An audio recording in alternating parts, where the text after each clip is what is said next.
This video is a response to Hunkechunk, whatever. If I'm not pronouncing that right, it'll be in my description.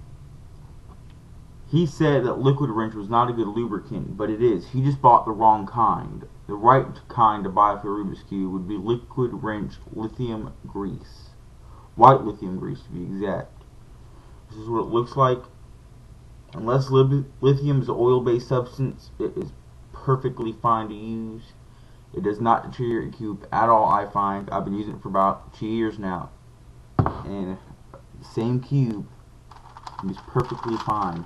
Now, it lasts a lot longer than silicone does, and it works immediately. There is no waiting for it to evaporate or none of that shit.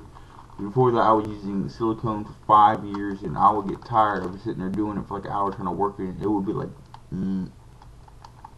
like the first 5 minutes or whatever. This, immediately right out the box, this is how it happens. I mean, right out the bottle, this is how it happens. Spray it in. One little spray, just like, done. That's all you need. It can be from a stiff cube like this to like this in no time. Now, I do find that it is possible, but not recommended, that if you loosen it all the way, the cube, and then do it, it moves great.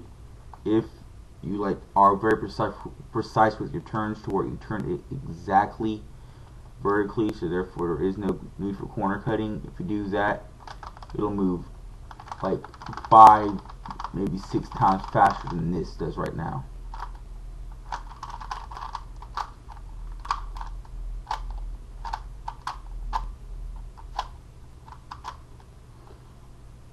Only reason my cube locks up right now is because I took it to the beach a while ago and I dropped it and some sand got into it, but I'm trying to get that out. But other than that, it works perfectly fine. So, to correct him and stop you from buying some crappy silicone, and don't use heavy duty silicone anyway, CRC shit that he was showing you, because if you look at ingredients, it has petroleum in it, and that deteriorates your cube. It's just like using Vaseline, just in less quantities of it. It does it less quick, but it still deteriorates your cube. I found that out when I did it one time when I couldn't find my liquid wrench, and it was on a brand new cube. I did it to a really stiff cube I had bought from Walmart, and I used it like maybe 6 times, and after like 7th time, I sprayed it in there, and it just, instead of just like popping off or unscrewing like it can on DIY cubes, the whole piece just deteriorated around the plastic and it broke off. Just turned it like this, I believe. No, it was like this. I did it like that, and it just kind of fell. I mean, I didn't even know what the hell happened. I was solving it like it was in the last layer, and I just turned it and it said, and I was like, what the hell? But ingredients in this are, let me see,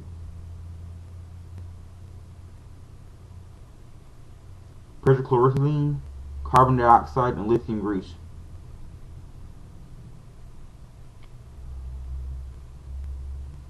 I mean, perchloreth.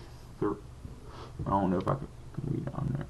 I'll write it in the description. I'll write the ingredients in my description. But I guess let's do an example solve.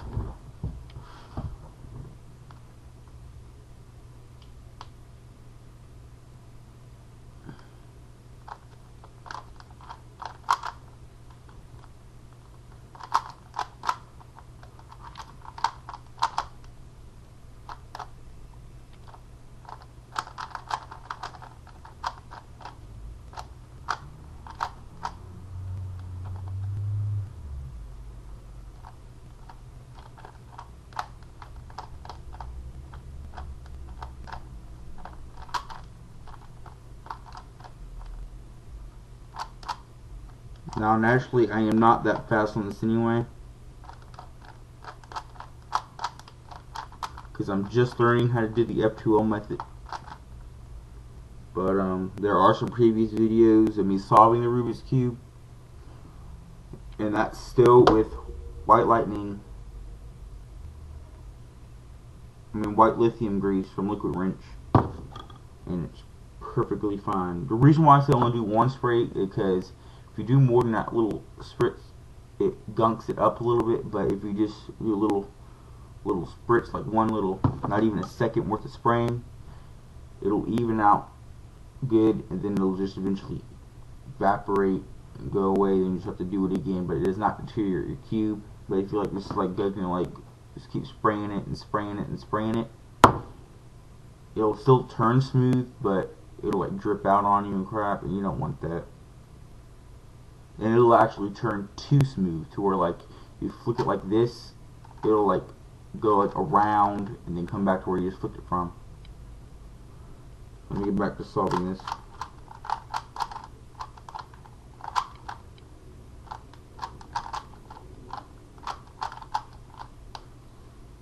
I do use tulip OL and tulip PLL because I don't feel like learning all those 57, I think it is, algorithms or other crap.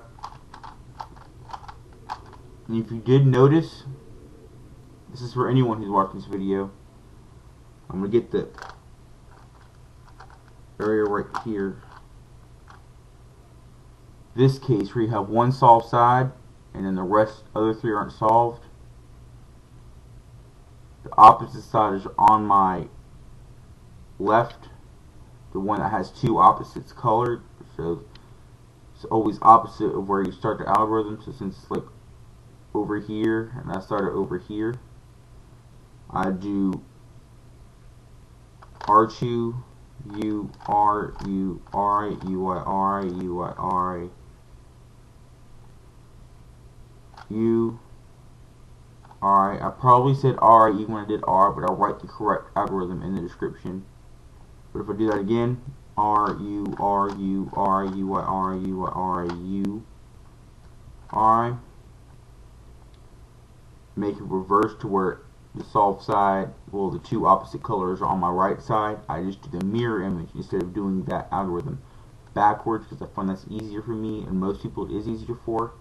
And I just go, I don't really know the algorithm by heart. This one was the same thing, just backwards. And it helps you out a lot, and it is quicker than just doing it backwards. I don't care what you say. People say since it's on your right side, that's usually most people's dominant hand. I find that I solve equally fast with both hands, so it doesn't matter to me. So try this, and if you have any comments or questions, post them. I will reply to them. Maybe not every single one of them, but I will reply. And thanks for watching.